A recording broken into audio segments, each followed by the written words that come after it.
আমেরিকাকে অর্থনৈতিকভাবে পঙ্গু করতে চাচ্ছে ইরান। ইরান এখন সরাসরি যুদ্ধ না করে প্রেসার গেম খেলছে। সাইবার হামলা, ড্রোন হুমকি আর শিপিং রুটে অনিশ্চয়তা তৈরি করে তারা আমেরিকার ওপর চাপ বাড়াচ্ছে। বিশেষ করে মধ্যপ্রাচ্যের গুরুত্বপূর্ণ রুটগুলো অস্থির করে দিয়ে তারা বিশ্ব বাণিজ্যকে ঝুঁকিতে ফেলছে। ফলে আমেরিকাকে সবসময় প্রস্তুত থাকতে হচ্ছে, যা তাদের সামরিক খরচ আরও বাড়াচ্ছে। অন্যদিকে এই অস্থিরতায় গ্লোবাল মার্কেটও অস্বস্তিতে ইনভেস্টররা ধীরে ধীরে ঝুঁকি কমাচ্ছে।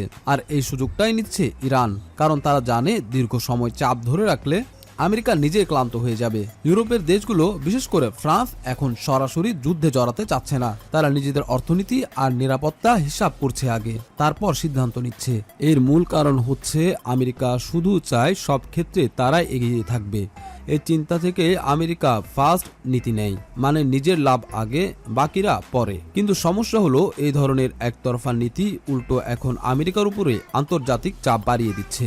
ডোনাল্ড ট্রাম্প যখন আমেরিকা ফার্স্ট নীতি নেয়, তখন মূল কথা ছিল আমেরিকার লাভ আগে, নিজেদের অর্থনীতি, নিজেদের চাকরি, নিজেদের নিরাপত্তা, সবকিছুতে শুধু নিজেদের প্রাধান্য, মানে অন্য দেশের ক্ষতি করে নিজেদেরকে লাভবান করা। অন্য দেশের স্বার্থ জলাঞ্জলি দিয়ে নিজের দেশের স্বার্থকে সবচেয়ে বেশি গুরুত্ব দেয়া। শুনতে খারাপ না, বরং অনেকের কাছে এটা শক্তিশালী নেতৃত্ব মনে হয়। যুদ্ধের রসদ জোগানোর জন্য আমেরিকা অনেক দেশের পণ্যে ট্যাক্স বাড়ায়, এতে অন্য দেশগুলোও আমেরিকার পণ্যে পাল্টা ট্যাক্স দেয়। আর এর ফলে আমেরিকার জন্যই ব্যবসা করা কঠিন হয়ে যায়। আমেরিকাতেও পণ্যের দাম বেড়ে যায়। এই ধরনের একতরফা সিদ্ধান্তের কারণে কিছু দেশে সামরিক উত্তেজনা বাড়ে, কূটনৈতিক সম্পর্ক খারাপ হয়। আমেরিকা ফার্স্ট এই নীতি দিয়ে আমেরিকা ভেবেছিল যে তারা সব জায়গায় এগিয়ে থাকবে, কিন্তু বাস্তবে আমেরিকার বন্ধুর সংখ্যা কমে গেছে, শত্রু বাড়ছে এবং অর্থনৈতিক চাপ বাড়ছে। আমেরিকার ডিপ স্টেট ভেবেছিল ইরানের সাথে যুদ্ধ হলে খুব দ্রুত একটা ক্লিন ভিক্টোরি আসবে, কিন্তু বাস্তবতা পুরো উল্টো। এই যুদ্ধ এখন লম্বা হচ্ছে, প্রলম্বিত হচ্ছে, আর এর প্রভাব শুধু যুদ্ধক্ষেত্রে না, সরাসরি অর্থনীতিতে পড়ছে। তেলের দাম এখন প্রতি ব্যারেল $100 বেশি, যেটা আগে অনেক কম ছিল। এর মানে হচ্ছে আমেরিকায় এখন গ্যাস, ট্রান্সপোর্ট, খাবার সবকিছুর দাম বাড়ছে।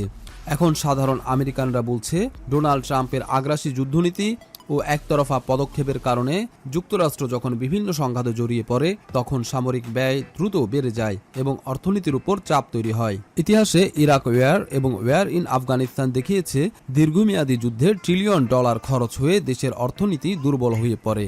ফলে অন্য দেশের উপর চাপ সৃষ্টি করতে গিয়ে শেষ পর্যন্ত যুক্তরাষ্ট্রকেই উচ্চ ব্যয়, জ্বালানি দামের বৃদ্ধি ও অভ্যন্তরীণ অর্থনৈতিক সংকটের মুখে পড়তে হয়। যুদ্ধের অনিশ্চয়তায় বড় বড় টেক কোম্পানি অ্যাপল, টেসলা তাদের সাপ্লাই চেইন ঝুঁকিতে ফেলে, প্রোডাকশন দেরি হয়, লাভ কমে।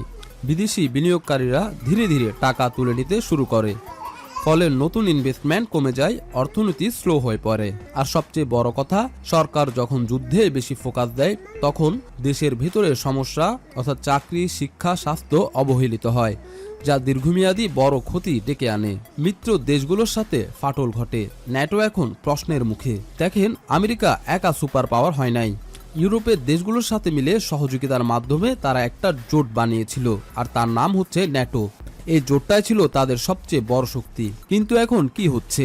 মধ্যপ্রাচ্যে নিজের মাতব্বরি দেখানোর জন্য, একতরফা সিদ্ধান্ত নেওয়ার জন্য এই মিত্র দেশগুলোর মধ্যেই এখন সন্দেহ তৈরি হচ্ছে। অনেকে এখন আমেরিকা থেকে মুখ ফিরিয়ে নিচ্ছে। তারা এখন প্রশ্ন তুলছে, ন্যাটো আসলে কার জন্য কাজ করে?